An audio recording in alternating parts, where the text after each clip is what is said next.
우리 하나님의 말씀, 오늘 우리에게 주시는 말씀 마태복음 6장 9절에서 13절과 로마서 8장 12절에서 17절의 말씀 두 곳 이어서 보겠습니다. 먼저 마태복음 6장 9절에서 13절의 말씀 함께 보겠습니다. 신약성경 8쪽의 말씀입니다. 같이 봅니다. 그러므로 너희는 이렇게 기도하라. 하늘에 계신 우리 아버지여, 이름이 거룩히 여김을 받으시오며 나라가 임하시오며 뜻이 하늘에서 이루어진 것 같이 땅에서도 이루어지이다. 오늘 우리에게 일용할 양식을 주시옵고 우리가 우리에게 죄 지은 자를 사하여 준 것 같이 우리 죄를 사하여 주시옵고 우리 시험에 들게 하지 마시옵고 다만 악에서 구하시옵소서. 나라와 권세와 영광이 아버지께 영원히 있사옵나이다. 아멘. 이어서 로마서 8장 12절에서 17절까지 말씀 신약성경 249쪽에 있습니다.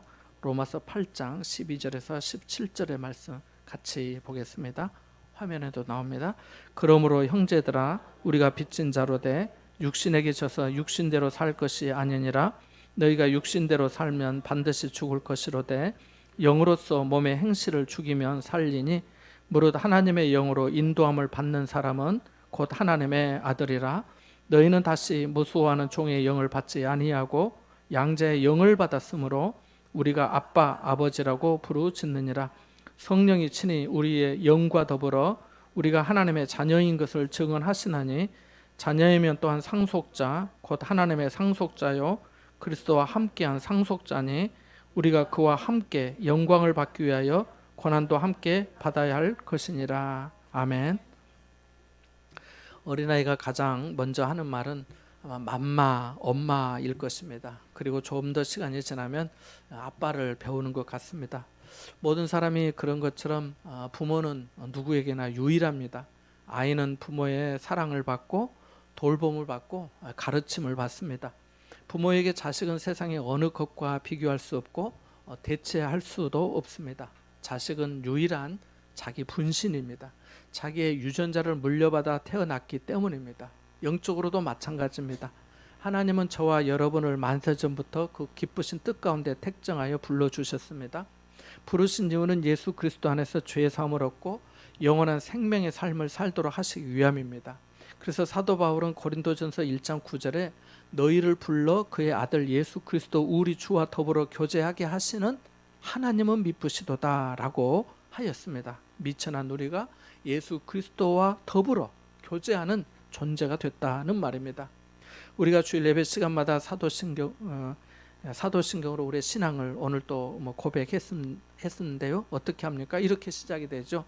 나는 전능하신 아버지 하나님 천지의 창조주를 믿습니다. 이렇게 시작이 됩니다. 예전에는 전능하사 천지를 만드신 하나님 아버지를 내가 믿사오며 라고 되어 있었는데 2004년 한국 기독교 교회 협의회는 현재 학생들이 배우는 학교 문법에 맞춰서 지금의 내용으로 변경하였습니다. 그래서 그 2004년 이후에 출판되는 모든 성경에는 예전의 사도신경과 새로 번역된 사도신경이 병행해서 수록이 되어 있습니다. 예전에 사도신경을 암송하신 분들은, 그러니까 오래전부터 신앙생활 하신 분들은 아마 새로 번역된 사도신경이 익숙하지 않으실 겁니다. 저도 그렇습니다. 새로 번역된 사도신경은 주어 목적어 동사가 명확한 문장으로 바뀌었습니다. 예전에는 전능하사 천지를 만드신 하나님 아버지를 내가 믿사오며 이라고 했는데 지금은 딱 문장이 정리가 되어 있습니다. 나는 전능하신 아버지 하나님 천지의 창조주를 믿습니다 라고 합니다. 천지를 창조하신 하나님은 세상만이 아니라 나를 지으신 분이고 모든 인간이 하나님께로부터 왔다는 것이고 그러기에 인간에게는 영혼을 사모하는 마음이 있다는 겁니다. 전도서의 말씀에도 그렇게 말씀하고 있죠. 그리고 인간은 자신을 창조하신 하나님 아버지께 돌아올 때 참 안식이 있다는 것을 의미합니다. 이것을 다른 말로 하면 우리 죄를 대속하신 예수님을 믿음으로 구원을 얻는다는 말이지요. 주기도문의 앞부분에 보면 하늘에 계신이라고 하는 말은 이미 말씀드린 것처럼 하나님은 하늘에 계신 분이고 우리는 땅에 있는 존재라는 것이고 이어서 하늘에 계신 우리 이렇게 말씀했는데 우리라고 하는 말은 하나님의 부름을 받은 성도는 나와 너를 분리하지 않고 우리이고 우리이어야 한다고 말씀을 드렸습니다. 오늘은 아버지에 대해 함께 배우고자 합니다. 앞서 말씀드린 것처럼 우리는 육신의 부모님을 통해서 이 세상에 태어났습니다. 나를 낳아주시고 길러주신 부모님을 부모님으로 알게 된 것은 막 태어나면서부터 그런 것이 아니고 함께 생활하면서 부모님의 돌봄을 받고 양육을 받으면서 알게 된 것이죠. 지금 아이가 막 갓 태어났는데 얘가 자기의 부모인지 아빠인지 엄마인지 알 수 있습니까? 없잖아요. 그러나 자라면서 커가면서 그 냄새를 맡으면서 익숙해지면서 아, 이분이 나에게 밥을 주는 분, 이분이 나의 필요를 채워주시는 분, 이분이 나에게 새 옷을 늘 갈아입혀 주시는 분 하면서 알게 되는 거 아니겠습니까? 우리는 아무에게나 엄마 아빠라고 하지 않습니다. 제가 우리 유집사님 아들 준석이한테 아들 제가 이렇게 부르곤 하거든요. 근데 저는 요즘은 그런 말 하는데 얼마 전에 그러더라고요. 나 목사님 아들 아니에요. 그래서 너 누구 아들이냐? 아빠 아들이에요. 그러다 아빠 아들. 내 아들 아니다고 자기가 좀 엄청 강력하게 부정하더라고요. 잘 키우셨습니다. 그래서 목사님 아들 아니라고 내가 아들 이렇게 불렀더니 그래 말을 하더라고요. 자, 왜 그렇죠? 왜 아무에게나 아빠 엄마 부르지 않죠? 그런 관계가 아니기 때문에 그렇죠. 그런 관계가 아니니까. 그런 관계가 아니기 때문에 우리가 하나님께 아빠 아버지라 부르는 것도 마찬가지입니다. 제가 교회 처음 다닐 때 하나님 아버지라는 말이 쉽게 와닿지 않았습니다. 그냥 하나님이라고 해도 될 것 같은데 굳이 아버지까지 불러서 붙여서 설교하고 찬송하고 기도까지 하는 것이 의문이었습니다. 어쩌면 저 같은 생각을 하신 분이 계실지 모르겠습니다. 그런데 어느 날 성경 말씀을 읽으면서 깨닫게 되었습니다. 하나님께서 벌레만도 못한 나를 불쌍히 여기사 불러주시고 예수님 믿는 믿음을 주시고 자녀 삼아 주셨다는 것을요. 나중에 다시 말씀드리겠지만 자녀가 되어야 상속자가 된다는 것도 알게 됐습니다. 그러니까 아버지라고 부르게 되는 거죠. 이렇게 하나님은 우리에게 아버지가 되시고 우리는 자연스럽게 자녀가 됩니다. 요한복음 1장 12절에 어떻게 말씀합니까? 영접하는 자 곧 그 이름을 믿는 자들에게는 하나님의 자녀가 되는 권세를 주셨으니 라고 말씀합니다.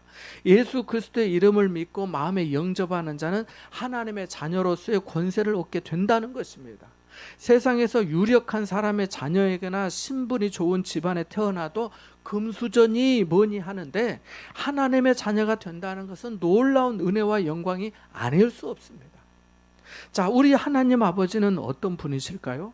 미국의 스테판 B 폴터가 쓴 아버지라고 하는 책에 보면 아버지를 5가지 유형으로 분류합니다.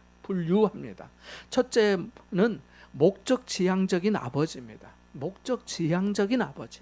자녀가 성취해야 할 목표를 딱 정해놓고 그 목표에 미달하면 혹독한 비판과 훈련을 가합니다. 이런 아버지 밑에서 자란 자녀들은 타인을 배려할 줄 잘 모른다고 합니다. 두 번째로 시한폭탄형 아버지입니다. 쉽게 분노하고 시대 때도 없이 감정을 터뜨립니다. 이런 아버지 밑에서 자란 자녀는 정서적으로 불안정한 상태를 보이곤 한답니다. 셋째로 수동형 아버지입니다. 자녀에게 무관심하며 감정적으로 거리를 두는 아버지이지요. 이런 아버지 밑에서 자란 자녀는 인간관계에 매우 소극적이라고 합니다. 넷째로 부재형 아버지입니다. 실제로 또는 정신적으로 자녀와 함께 하지 않는 아버지입니다. 이혼을 했거나 삶이 고단한 경우에 나타나는데요. 이런 아버지 밑에서 자란 자녀는 버림받은 느낌과 거부당한 경험을 가지고 있다고 합니다. 마지막 5번째는 멘토형 아버지입니다. 자녀와 함께 시간을 보내고 대화하기를 좋아하며 자녀를 배려할 줄 아는 아버지입니다. 안타깝게도 책의 저자는 미국의 조사에서 그 아버지들 중에 10%만이 여기에 해당한다고 합니다. 이러한 구분이 모두 정확하다고 단정할 수는 없지만 10%라고 했으니까 10명의 아버지 중에 한 사람만이 긍정적인 아버지라 할 수 있습니다. 여러분은 어떤 아버지이십니까? 어떤 유형의 어머니이십니까? 주일마다 배우고 있는 주기도문에 보면은 아버지라고 하는 단어가 이 짧은 기도문에 무려 5번이나 등장합니다. 아버지, 아버지, 아버지. 이것은 우리의 신분을 분명히 밝혀주는 것이며 우리가 기도하는 대상인 하나님께서 우리의 아버지라는 것을 확실히 밝혀주는 것입니다. 그래서 우리가 혹시 육신의 아버지에 대한 어떤 그 인상이나 기억의 감정이 좋지 않다고 해도 하나님까지 그런 분으로 생각하면 아니 됩니다. 지난 주일에 말씀드린 것처럼 주기도문에서 우리라고 하는 단어는 예수님 당시 당황스럽고 충격적인 말이었습니다. 나와 당신이 같은 입장에 있다는 것을 의미하였기 때문입니다. 신분과 계급이 있고 사회 질서가 있는데 그런 것 없이 하늘에 계신 우리 아버지라고 기도하라고 예수님께서 가르쳐 주셨기 때문입니다. 아버지라는 말도 마찬가지예요. 그래서 당시 유대인들 중에는 이러한 예수님이 못마땅해서 죽이려 하였습니다. 그동안 자신들이 지켜왔던 전통의 정면으로 배치되는 악으로 여겨졌기 때문입니다. 예수님이 하나님을 아버지라고 하셨는데 자신이 신의 아들이라고 하면 자신 또한 신이 되기 때문에 유대인들은 용납할 수 없었던 겁니다. 그래서 요한복음 5장 18절에 보면은 유대인들이 이로 말미암아 더욱 예수를 죽이고자 하니 이는 안식일을 범할 뿐만 아니라 하나님을 자기의 친아버지라 하여 자기를 하나님과 동등으로 삼으심이라 라고 말씀하고 있습니다. 예수님께서 신적인 성품과 능력이 없이 그랬다면 그 말이 그들의 말이 맞습니다. 그들의 행동에 반대할 이유가 없을 것입니다. 하지만 예수님은 참 사람과 참 신으로 하나님의 독생자로 이 세상에 오셨기 때문에 그들의 주장은 맞지 않습니다. 요한복음에 보면 이 사람들은 예수님께서 하나님의 아들로서 행하신 오병이어의 기적, 베데스다 연못가에서 38년 된 병자를 살리신 일, 죽어 장사한 지 나흘이나 된 나사로를 살리신 일, 그 외에도 많습니다만은 이 모든 일을 통해 예수님의 신성, 예수님이 하나님의 아들, 예수님이 하나님과 동등하다고 하는 예수님의 신성을 인정하게 됩니다. 당시 이런 입장을 고려해 보면 제자들도 선뜻 아버지라 부르기 어려웠을 것입니다. 왜냐하면 아시다시피 제자들 모두 다 유대인이었고 유대인들은 두려워서 하나님의 이름조차 함부로 부를 수 없었거든요. 그래서 구약 성경을 읽다가 하나님이라고 하는 이름이 나오면 그 단어가 나오면은 하나님이라고 하지 않고 그냥 아도나이 주님이라고 불렀거든요. 그러니까 예수님의 기도는 시작부터 완전히 파격적이고 충격적입니다. 감히 상상 못할 말씀을 하시고 놀라운 기도를 친히 가르쳐 주신 것입니다. 이게 무슨 뜻일까요? 우리에게 베풀어 주신 주님의 은혜가 그만큼 크고 놀랍다는 것입니다. 저도 이제 아버지가 되었습니다마는 육신의 아버지는 부족하고 불완전합니다. 자식에게 위로가 필요할 때 충분한 위로가 되지 못하고요. 도움이 필요할 때도 충분한 도움이 되지 못하고요. 뭔가 모르는 것을 아버지에게 나한테 물어볼 때 합당한 지혜와 지식도 주지 못합니다. 함께 있어 주기를 바랄 때 언제까지 같이 있어 주지도 못하잖아요. 저도 자식을 언젠가 떠날 수밖에 없고 자식은 저를 보내주어야 합니다. 그것이 하나님이 정하신 인생의 걸음이기 때문입니다. 하지만 하나님은 그렇지 않습니다. 하나님은 영원하시고 사랑이시고 생명이시고 지혜이시고 능력이시고 언제나 동행해 주시고 인도해 주시고 길을 여시기도 하고 닫기도 하시고 사람을 높이기도 하시고 낮추기도 하시는 분이시기 때문입니다. 하나님만큼 사람의 마음을 살피고 아시는 분이 없습니다. 우리를 지으신 분이시기 때문입니다. 나보다 자식을 더 잘 아시는 분이 하나님이십니다. 여러분, 우리 모두 아버지에 대한 기억과 감정이 어떻든 우리에게는 하늘 아빠 아버지가 계신 것을 믿으시기 바랍니다. 그분이 좋으신 분이에요. 함께 로마서 8장 15절의 말씀을 다시 한번 읽어볼까요? 8장 15절의 말씀입니다. 같이 봅니다. 너희는 다시 무수호하는 종의 영을 받지 아니하고 양자의 영을 받았으므로 우리가 아빠 아버지라고 부르짖느니라. 아멘. 우리가 아빠 아버지라고 부르짖는다. 여기 아빠라고 하는 말은 예수님 당시 일반 백성들이 사용하는 언어인 이 아람어라고 하는 그런 그 단어인데요, 말인데요. 우리가 편하게 쓰는 아빠와 같은 호칭이에요. 아버지 하면 좀 철이 든 것 같고 어른스럽지만은 아빠 하면은 훨씬 더 친근하잖아요. 아이들이 아버지라고 부르지 않고 아빠라고 하잖아요. 준석이도 아버지라고 합니까? 철이 들었군요. 아빠가 좋은데 아빠라고 하잖아요. 그러니까 예수님은 주기도문을 제자들에게 가르쳐 주시면서 하나님이 멀고 어려운 하나님이 아니라 어린아이가 아빠하고 부르는 것처럼 완전 가까운 분으로 모양 꾸미지 않아도 되고 언제든지 불쑥 찾아가서 아빠하고 달려가 안기는 아이처럼 그렇게 하나님을 부르라고 가르쳐 주신 것입니다. 이것은 혁명적인 가르침이요 기도입니다. 믿음의 조상 아브라함도 이런 특권을 받지 못했어요. 이삭과 야곱도 모세도 마찬가지입니다. 모세가 어디 하나님께 아빠, 아버지라고 부른 장면이 나옵니까? 없습니다. 사사기에 나오는 사사들, 사무엘 선지자, 다윗, 불시험의 고난을 받은 의로운 욥, 신령한 지혜가 있으면서 매일 하루 3번씩 꼭 기도했던 다니엘까지 모두 하나님을 아버지라고 부르지 않았습니다. 그럴 수 없었습니다. 그만큼 하나님은 전지전능하시고 광대하시고 위대하시고 지극히 높으신 분이셨습니다. 이렇게 어느 누구도 하나님께 아버지라 할 수 없었습니다. 하지만 구약 성경을 보면은 하나님은 이미 이스라엘 백성들에게 아들과 딸이라고 하는 이런 표현을 쓰셨습니다. 모세에게 노예로 살고 있는 이스라엘 백성들을 애굽에서 구원해 내라고 이렇게 모세를 보내셨잖아요. 그 보내시면서 그 부르셨을 때 출애굽기 4장 22절 23절에 보면 이렇게 말씀하셨거든요. 너는 바로에게 이르기를 여호와의 말씀에 이스라엘은 내 아들 내 장자라, 내 아들 내 장자라. 내가 네게 이르기를 내 아들을 보내주어 나를 섬기게 하라 하여도 네가 보내주기를 거절하니 내가 네 아들 네 장자를 죽이리라 하셨다 하라 하시니라. 네가 내 아들 안 보내주니까 내가 네 장자 죽일 거야. 이렇게 말씀하셨다고 하라고 모세에게 말씀하셨습니다. 하나님께서 애굽의 바로 왕에게 내 아들을 보내주지 않으면 네 장자를 죽일 것이라 하신 거지요. 시편 2편 7절에도 보면 내가 여호와의 명령을 전하노라 여호와께서 내게 이르시되 너는 내 아들이라 오늘 네가 나를 낳았도다. 오늘 내가 너를 낳았도다.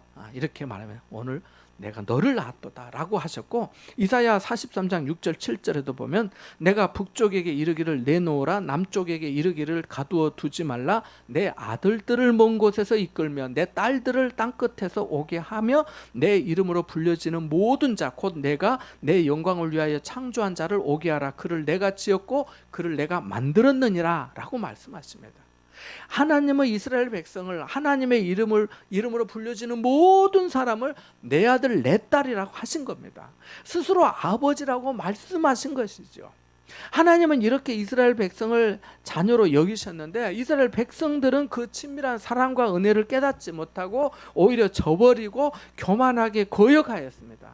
예수님은 바로 이 점을 회복하게 하신 겁니다. 기도를 가르쳐 주시면서 우리가 누구인지 하나님이 우리 아버지이심을 명확히 알고 그분 앞에 친밀하게 나아가기를 원했던 겁니다. 자, 그러면 우리가 어떻게 하나님의 자녀인지 알 수 있을까요? 어쩌다 뉴스나 드라마에서 친자 확인 소송 이야기를 접하곤 하는데요. 두 사람이 어떻게 부모 자식 사이인지 확인할 수 있지요? 어떻게 확인하지요? 그렇죠. 유전자 검사죠. 유전자 검사를 통해서 확인합니다. 부모 자식 사이가 맞으면 99.99% 일치하는 결과가 나옵니다. 이것은 자식에게 부모의 유전자가 전해진다는 생물학적인 검증 결과입니다. 예수 믿는 사람은 어떻게 알 수 있을까요? 그러면 성경은 이에 대해 어떻게 말씀하고 있을까요? 이것을 확실히 알아야 1차적으로 믿음이 바르게 시작이 됩니다. 그리스도인들이 하나님께 아빠, 아버지라고 하는데 이 말이 쉽게 나올 말인가요? 우리가 처음 교회 와서 신앙생활할 때 생각해 보십시오. 교회에서 성도들이 하나님 아버지, 아빠 아버지라고 할 때 내 입에서도 금방 그 말이 나오던가요? 저는 아까 말씀드린 대로 안 그랬습니다. 시간이 어느 정도 지난 후에 입에서 그 말이 나왔습니다. 우리가 예수 믿게 된 것, 우리가 하나님께 아빠, 아버지 하고 부르는 것, 하나님 아버지의 이름을 기뻐하고 높이며 찬양하는 것, 아버지 하나님께 기도하는 것, 아빠 하나님께 돌아오고 그분을 의지하며 살자고 전도하는 것, 모든 것이 하나님 아버지의 도우심과 은혜라고 말하는 것, 그냥 될 수 없습니다. 예수 그리스도를 구주로 믿고 거듭난 자만이 할 수 있는 놀라운 특권이요 은혜입니다. 그래서 요한일서 3장 1절에 보면 보라 아버지께서 어떠한 사랑을 우리에게 베푸사 하나님의 자녀라 일컬음을 받게 하셨는가 우리가 그러하도다 라고 말씀합니다. 아버지께서 어떤 사랑을 우리에게 베풀어 주셨는지, 하나님의 자녀라 일컬음 받게 하셨는지 우리가 바로 그렇다 하는 것을 말씀합니다. 갈라디아서 4장 6절에도 너희가 아들임으로 하나님이 그 아들의 영을 우리 마음 가운데 보내사 아빠, 아버지라 부르게 하셨느니라 말씀한 겁니다. 할렐루야. 하나님께서 그렇게 은혜를 주셨다는 거예요. 하나님의 친자 확인 증거는 크게 세 가지를 들 수 있습니다. 첫째는 믿음입니다. 믿음. 영접하는 자는 하나님의 자녀가 되는 권세를 주셨다고 성경에 약속하셨기 때문입니다. 성경에 약속하셨기 때문에. 제가 지난 목요일에, 화요일에도 갔고 목요일에도 갔는데, 병원에, 원자력병원에서 이제 병원 예배를 지난주에 드리고 나니까 이게 그 보호자분이 자기 어머님이 병원에 췌장암 말기로 입원해 계시는데 전도 좀 해달라고 부탁을 하시는 거예요. 그래서 제가 화요일 날 갔어요. 화요일 날 갔는데, 네, 나 그 아파서 정신이 없다고 하면서 저를 쳐다도 안 보시고 고개를 이렇게 하고 계시더라고요. 엄마, 이 목사님의 교회 병원의 목사님이라고 해도 이렇게 하면서 안 보시더라고요. 그래서 제가 그냥 어머니 힘드시죠? 제가 오늘 왔으니까 기도만 한번 하면 안 될까요? 제가 잠깐 기도 한번 하고 갈게요. 그래서 이제 기도하고 왔어요. 그래서 제가 내일 모레 또 올게요 해서 이제 또 목요일 날 또 갔어요. 목요일 날 가서 이제 그때는 아프신 건 아니고 이렇게 휴게실에 이제 환자분 어머님이 나오셨어요. 이제 그 따님이 모시고 나온 거예요.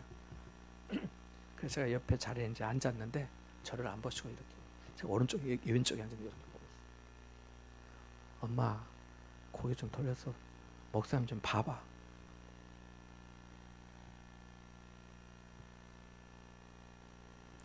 엄마, 제가 이렇게 손 좀 잡으려고 같이 손도 빼. 엄마, 목사님 오셨는데 그래 기도라도 그러면 받으면 안 되겠어 그래. 그래 기도만 하고 왔어. 또 다음 주에 또 들리려고 하는데, 이번 주에 들리려고 하는데 모르겠어요. 그분도 박윤녀님이신데 할머니 성함이, 하나님께서 좀 마음의 문을 여서 예수님 믿도록 은혜를 주시면 좋겠어요. 그러니까 우리가 하나님의 자녀가 된다고 하는 첫 번째 증거는 믿음. 믿음이 여러분 금방 내가 이렇게 쉬운 것 같아도 그렇지 않아요. 정말 은혜가 아니면 안 돼. 두 번째는 하나님 아버지의 사랑입니다. 사랑으로 우리를 택하시고 불러주셨기 때문입니다. 아께서 말씀드린 것처럼 보라, 아버지께서 어떠한 사랑을 우리에게 베푸사 하나님의 자녀라 일컬음 받게 하셨는가? 우리가 그러하다는 거예요. 하나님의 사랑이, 하나님의 은혜로 우리가 하나님의 자녀가 된다는 거죠. 세 번째는 성령의 역사입니다.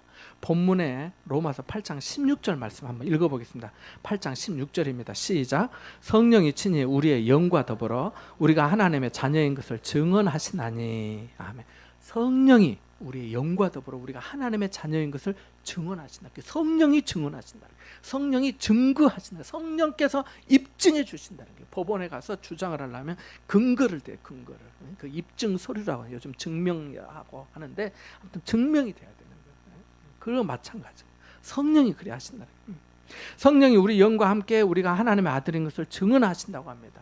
그래서 복음성가에 보면 아버지 사랑 내가 노래해, 아버지 은혜 내가 노래해, 그 사랑 변함없으신 거짓 없으신 신실하신 그 사랑이라고 하고, 또 다른 곡에서는 아버지 사랑합니다, 아버지 경배합니다, 아버지 채워주소서 당신의 사랑으로 라고 노래한 것입니다. 이 잔이 채워지면 충만해지는 것처럼 우리 영혼에 아버지의 은혜가 채워지면 그 은혜를 알면 알수록 우리는 더 작아지고 더 기뻐해지고 더 감사해지고 더 겸손해지고 더 아낌없이 드리고 싶어지고 더 많은 사람에게 더 많은 아버지의 은혜를 전해지고 싶어집니다. 전해주고 싶어져요. 누가 하라고 하지 않아도 자발적으로 그렇게 작용을 합니다. 내 안에 성령께서 그렇게 역사하시거든요. 남을 돕고 섬기는 것도 마찬가지예요. 어느 날 가브리엘 천사에게 성령으로 아들이 네게 잉태되었다라고 하는 말을 들은 마리아는 처음에 기가 막혀서 어쩔 줄을 모르다가 주의 여종이오니 말씀대로 내게 이루어질 것입니다 라고 대답을 하고 친척 엘리사벳을 찾아갑니다. 그 엘리사벳도 이미 나이가 많이 들어서 늙어서 아들을 임신했는데 이미 6개월이 됐다고 하는 소식을 그 가브리엘 천사에게 듣고 진짜 그런가, 내가 그 친척 한번 할머니 뭐 나이가 많은 언니 한번 확인차 만나러 가게 됩니다. 그 두 사람이 만났어요. 서로에게 있었던 하나님의 역사를 이야기하고 나누는데 이때 그 친척 6개월 먼저 임신했다고 하는 그 엘리사벳이 이렇게 말을 합니다. 마리아에게, 보라, 네 문안하는 소리가 내 귀에 들릴 때, 네가 우리 집 찾아와서 이렇게 부를 때 아이가 내 복중에서 기쁨으로 뛰놀았도다 라고 말합니다.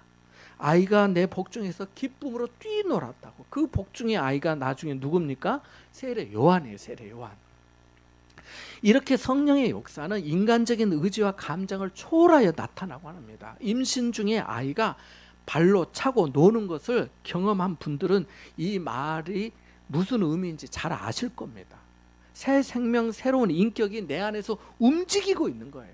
성령의 역사가 그렇습니다. 바울이 고린도후서 5장 14절에 그리스도의 사랑이 우리를 강권하시는도다 라고 하였는데, 십자가의 복음, 그리스도의 사랑, 성령의 나타나심과 역사, 말씀을 듣는 중에 깨달아지고 뜨거워지는 모든 것, 정신이 바짝 차려지는 것, 찬송하는데 나도 모르게 울컥하는 것, 모두 성령께서 우리를 사랑하여 생각나게 하시고 가르쳐 주시는 은혜인 줄 믿으시길 바랍니다. 성령의 역사 그런 거예요.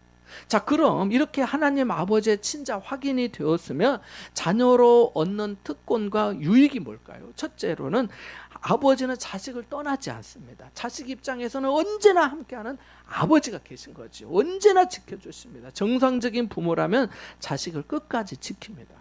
부모의 책임과 역할은 누구도 대신할 수 없기 때문입니다. 혹시 부모가 나를 버린다 해도 하나님 아버지는 나를 용접해 주십니다. 그래서 시편 27편 10절에 보면 내 부모는 나를 버렸으나 여호와는 나를 용접하시리니 라고 말씀한 겁니다. 예수님도 요한복음 14장 18절에 내가 너희를 고아와 같이 버려두지 아니하고 너희에게로 오리라고 말씀하셨습니다. 두 번째로는 우리가 자녀가 되었기에 성령의 인도를 받습니다. 로마서 8장 14절 말씀 함께 보면 이렇게 말씀합니다. 한번 읽어볼까요? 로마서 8장 14절입니다. 8장 14절입니다. 시작. 무릇 하나님의 영으로 인도함을 받는 사람은 곧 하나님의 아들이라. 아멘. 예수님의 생애는 성령의 인도함을 받는 생애였습니다. 사도들과 사도 바울, 그 후에 모든 하나님의 사람들은 모두 성령의 인도하심을 받았습니다. 성령으로 기도하고 성령으로 말씀을 전하고 성령의 능력으로 주님의 일을 감당하고 성령의 열매를 맺으며 살다가 하늘 본향에 갔습니다. 또한 성령의 인도함을 받는 하나님 아버지가 기뻐하시는 이 일을 능동적으로 창조적으로 하여서 하나님 아버지께 영광을 돌리게 됩니다. 성령의 인도함을 받는 사람이 하나님 아버지 기뻐하시는 일을 능동적으로 창조적으로 하여서 하나님 앞에 영광을 돌리게 된다는 겁니다. 그래서 하나님의 자녀는 성령의 인도함을 받으면서 하나님 앞에 영광된 삶을 살게 되더라는 것입니다. 호주에 데이비스 부스로가는 백만장자가 있습니다. 호주예요. 네가 선택한 길에서 뒤돌아보지 마라 라고 하는 그 책에 보면 이 사람은 부모에게 버림을 받은 고아였어요. 모든 것을 경험하고 배우려고 하는 자세로, 그래서 어려서부터 정말 안 해본 일이 없을 만큼 여러 일을 하면서 고생을 하고 또 뭐 이렇게 경험을 하였습니다. 노점상을 임대해서 장사도 하고요, 또 요식업과 건축업에도 뛰어들었습니다. 그렇게 열심히 일해서 35이 되었을 때 이미 20개 정도의 기업체를 거느리게 되었습니다. 그러나 그는 이런 생각을 늘 했어요. 책에 보면 그래요. 인생에서 진정 중요한 것이 무엇인가? 여러분도 생각해 보신가요? 돈을 얼마나 벌어야 충분히 번 것일까? 여러분도 생각해 보신가요? 어느 지점에서 개인의 이익을, 그러니까 나의 이익을 그만두고 다른 사람들을 위해 나의 재능을 사용할 것인가를 고민했어요. 여러분 중에도 이런 고민해 보셨으리라고 생각합니다. 그러다 이 부소는 사회적 기업가로서 제2의 인생을 시작하게 되는데요. 빈민들, 가난한 사람들을 위한 소액 무담보 대출을 시행합니다. 전 세계 27개국에서 수백만 명의 빈민들이 부소가 시작한 소액 대출 운동에 도움을 받아서 새로운 삶의 기회를 얻게 되었습니다. 2004년부터는 북한 주민들도 그 대상에 포함이 됐습니다. 그리고 그가 이렇게 말합니다. 하나님의 뜻이 있다는 것을 확신하게 되었습니다. 나는. 그래서 나는 실수에 정죄받지 않음을 알고 시행착오를 겪고도 계속 가난한 사람들을 돕기로 했습니다. 라고 말합니다. 여러분은 여러분의 재능을 다른 사람을 위해 사용하고 계십니까? 얼마나 사용하고 계십니까? 언제 사용하실 겁니까? 세 번째로 하나님의 자녀로서 상속의 복을 받습니다. 같이 오늘 로마서 8장 17절 말씀을 읽어볼까요? 같이 봅니다. 17절 말씀입니다. 시작. 자녀이면 또한 상속자 곧 하나님의 상속자요 그리스도와 함께한 상속자니 우리가 그와 함께 영광을 받기 위하여 고난도 함께 받아야 할 것이니라. 아멘. 로마 시대에 양자로 입양된 아이가 가정 교사에게 교육을 다 받고 마치게 되었을 때 교사는 친자와 동일한 법적인 권리와 의무가 있음을 그 입양된 그 아이에게 알려주면서 이렇게 말했습니다. 당신의 양부모가 당신을 위해 놀라운 상속을 준비해 놓았습니다. 라고 말합니다. 그 가정에 아무 관계가 없던 한 인생이 귀족의 일원이 되고요. 상속까지 받게 된 것입니다. 이런 일도 세상에서 영광이라 할 수 있는데 하나님의 상속자가 되면 그 영광과 환희를 말로 표현할 수 있겠습니까? 우리가 예수님과 영광을 함께할 상속자가 된다는 것은 정말 엄청난 은혜입니다.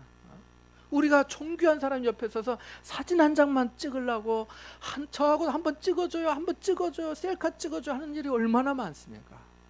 예수님과 함께 그 영광을 상속하게 될 자라는 것은 놀라운 은혜예요. 놀라운 은혜. 사랑하는 여러분, 큰 꿈과 영광에는 그만한 고난도 따르는 법입니다. 세상에 공짜 없고요. 그냥 되는 일 없기 때문입니다.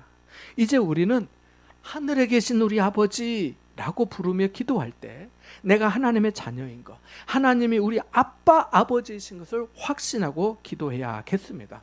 성령의 인도를 받으며 하나님의 상속자답게 기쁘고 품위 있게 살아야겠습니다. 여러분을 통해 아버지의 사랑이 더 많은 사람들에게 전해지게 되기를 주님의 이름으로 축원합니다.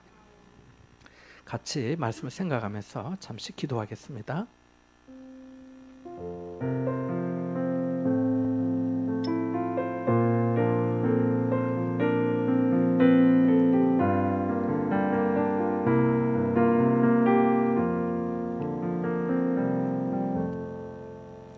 하나님 아빠 아버지, 오늘 또 저희를 사랑해 주시고 성령의 인도함을 받게 해주심에 감사와 찬양을 드립니다. 성령의 인도하심을 따라 저희가 자녀로서 아버지의 명예를 지키게 하시고 성령의 도우심으로 아버지를 기쁘시게 하는 삶을 영원히 살게 하여 주옵소서. 예수님의 이름으로 기도합나이다. 아멘.